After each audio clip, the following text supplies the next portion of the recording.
Students, आप सभी का एक बार फिर से स्वागत करता हूं मैं दिव्यांश भाई आपके एनसीईआरटी पाठशाला में एक बार फिर से मैथ्स को कुछ इजीएस्ट वे से सॉल्व करवाने के लिए। तो आइए आज लेक्चर 4 में शुरू करते हैं, linear equation in two variable का लेक्चर 4। देखिए यहाँ पे अभी तक हमने आपको क्या समझाया, सब्स्टिट्यूशन मेथड, फिर लीनियर इक्वेशन में एलिमिनेशन मेथड, और उसके बाद मैंने आपको क्रॉस मल्टीप्लिकेशन मेथड, इन सभी चीजों से रिलेटेड अब कुछ क्वेश्चंस हमें मिलेंगे solubility of linear equation in the three conditions के अंडर में हम लीनियर इक्वेशंस को कैसे सॉल्व कर सकते हैं। यहां पर आप देखोगे यहाँ पे मैंने 3 कंडीशंस लिखी हुई हैं, और अब जितने भी क्वेश्चन सॉल्व करेंगे वो इन 3 कंडीशंस के ऊपर क्वेश्चन सॉल्व करेंगे। इस लेक्चर में मैं आपको बताऊंगा कि हम किसी भी इक्वेशन में k का वैल्यू कैसे फाइंड आउट कर सकते हैं। k का वैल्यू भी फाइंड आउट करने की क्वेश्चंस इस लेक्चर में आपके पुट डाउन रहेंगे। इस लेक्चर को शुरू से लेकर अंत तक ध्यान पूर्वक देखिएगा। इसमें आपके बोर्ड के कम से कम आपको 10 मार्क्स के क्वेश्चंस इस लेक्चर से आपको जरूर मिलेंगे। तो सबसे पहले आगे देखते हैं कि सॉल्यूशंस 3 टाइप के हैं, वो कौन कौन से हैं। पहला सॉल्यूशन है अ unique solution. What was the form of unique solution? Unique solution होता क्या है, चलिए यही ध्यान देते हैं। a1 upon a2 is not equal to b1 upon b2। बच्चों ध्यान दीजिए, a1 upon a2 is not equal to b1 upon b2। कभी कभी इक्वेशन में क्या होता है कि a1 a2 का वैल्यू b1 b2 के बराबर में नहीं होता है। तो ना होने के कारण, ना होने की स्थिति में हम यहाँ पर कुछ इक्वेशंस की वैल्यू सॉल्व आउट करते हैं, जैसे कि क्रॉस मल्टीप्लिकेशन में हम लोग करते थे। उसी तरीके से यहाँ पे फॉर्मूला लगेगा x is equal to b1 c2 minus b2 c1 upon a1 b2 minus a2 b1, y is equal to c1 a2 minus c2 a1 upon a1 b2 minus a2 b1। अच्छा, ये रहा unique solution. दिमाग में बैठा लीजिए, unique solution मतलब a1 upon a2 is not equal to b1 upon b2। a1 upon a2 b1 upon b2 के बराबर नहीं हो सकता, वह यूनिक सॉल्यूशन कहलाता है। अच्छा, उसके बाद आते हैं इनफिनाइट सॉल्यूशन। इनफिनाइट सॉल्यूशन कहलाएगा a1 upon a2 is equal to b1 upon b2 is equal to c1 upon c2। मतलब यहाँ पे 3 इक्वेशंस मिलेंगी a b c। मैंने आपको सब्स्टिट्यूशन मेथड से मैं बताता चला आ रहा हूं कि लीनियर इक्वेशन में 3 टाइप्स की वैल्यूज के साथ हम लोग एक pure form of linear equation बनता है, जो कि 2 वेरिएबल्स और एक कांस्टेंट के फॉर्म में होता है, जिसको a1 b1 c1 a2 b2 c2 के नाम से जाना जाता है। उसी तरीके से a1 upon a2 is equals to b1 upon b2 is equals to c1 upon c2। यदि तीनों इक्वालिटीज एक दूसरे के बराबर होंगी, समान होंगी, तो वो क्या कहलाएंगी? इनफिनाइट सॉल्यूशन कहलाएंगी, इनफिनाइट सॉल्यूशन कहलाएंगी। चलिए आगे आते हैं नो सॉल्यूशन पे। नो सॉल्यूशन क्या कहलाएगा? a1 upon a2 is equal to b1 upon b2 is not equal to c1 upon c2। यहां पे 2 इक्वेशन आपको दिख रहा होगा, a1 upon a2 b1 upon b2 के तो बराबर होगा भाई।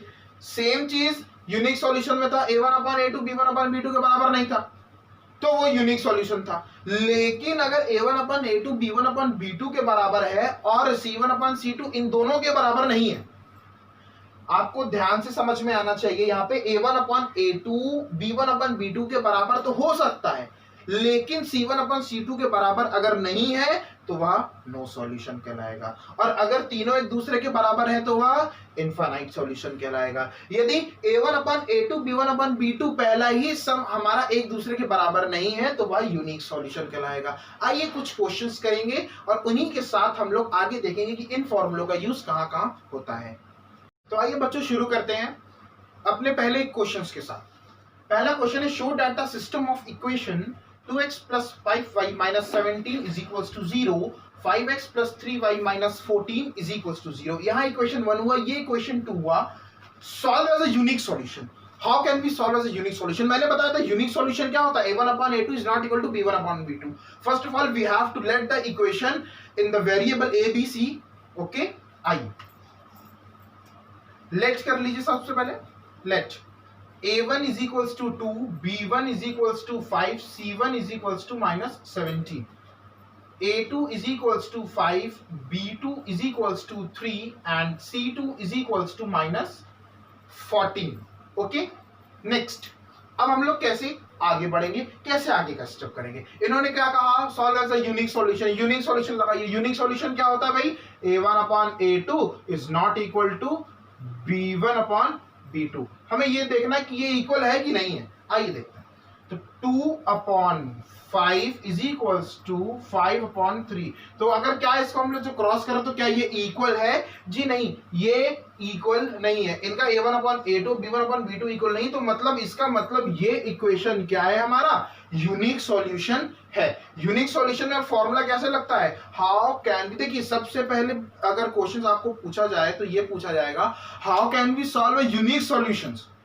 यूनिक सॉल्यूशन सॉल्व कैसे करेंगे भाई? यूनिक सॉल्यूशन हम a1/a2 is not equal to b1/b2 ये तो बता दिए कि हाँ ये यूनिक सॉल्यूशन था, but how can be identify there equations?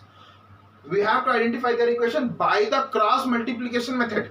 जी हाँ, लेक्चर 3 में मैंने पढ़ाया था by the cross multiplication method. उसी मेथड को अब हम लोग फिर से कहां पे पुट करेंगे? इसमें पुट करेंगे। कैसे करेंगे? आइए फॉर्मूले के साथ शुरू करते हैं। फिर से भाई x y 1 का constant, b c a b, फिर से भाई b c a b, 1 1 1 1 2 2 2 2, b1 c2 b2 c1 c1 a2 c2 a1 a1 b2 a2 b1। ठीक है, चलिए अब हम लोग क्या करेंगे? इसमें आगे सॉल्यूशन करेंगे। How can we solve this equation? We have to put their formula. चलिए फॉर्मूला रखेंगे x upon b1 c2 minus b2 c1 is equal to y upon c1 a2 minus c2 a1 is equal to 1 upon a1 b2 minus a2 b1। Formula आ गया हमारे पास। Formula भाई सभी बच्चों को दिख रहा है, एकदम क्लियर है। लेक्चर 3 में भी सेम चीजें कर चुके हैं। अब हम लोग क्या करेंगे? इसमें हम लोग इक्वेशन पुट करेंगे। How can we put their equation? x upon b1 c2, b1 क्या है? 5 इंटू c2 है -14 माइनस b2 है 3 इंटू c1 क्या है हमारे पास? -17। यार 2 मिनट शांत रहो ना, बाहर जाके बात कर लो।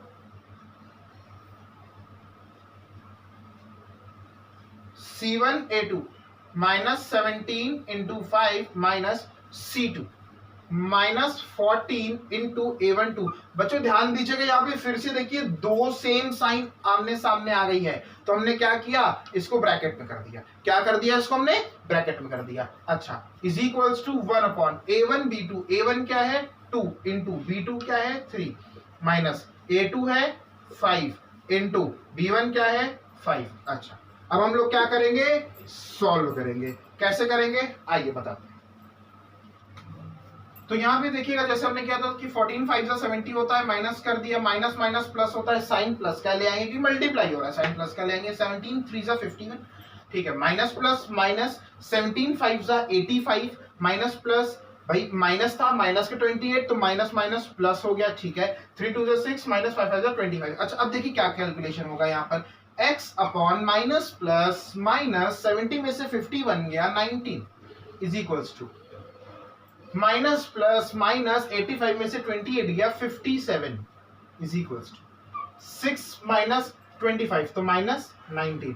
Now we have calculate with their constant term.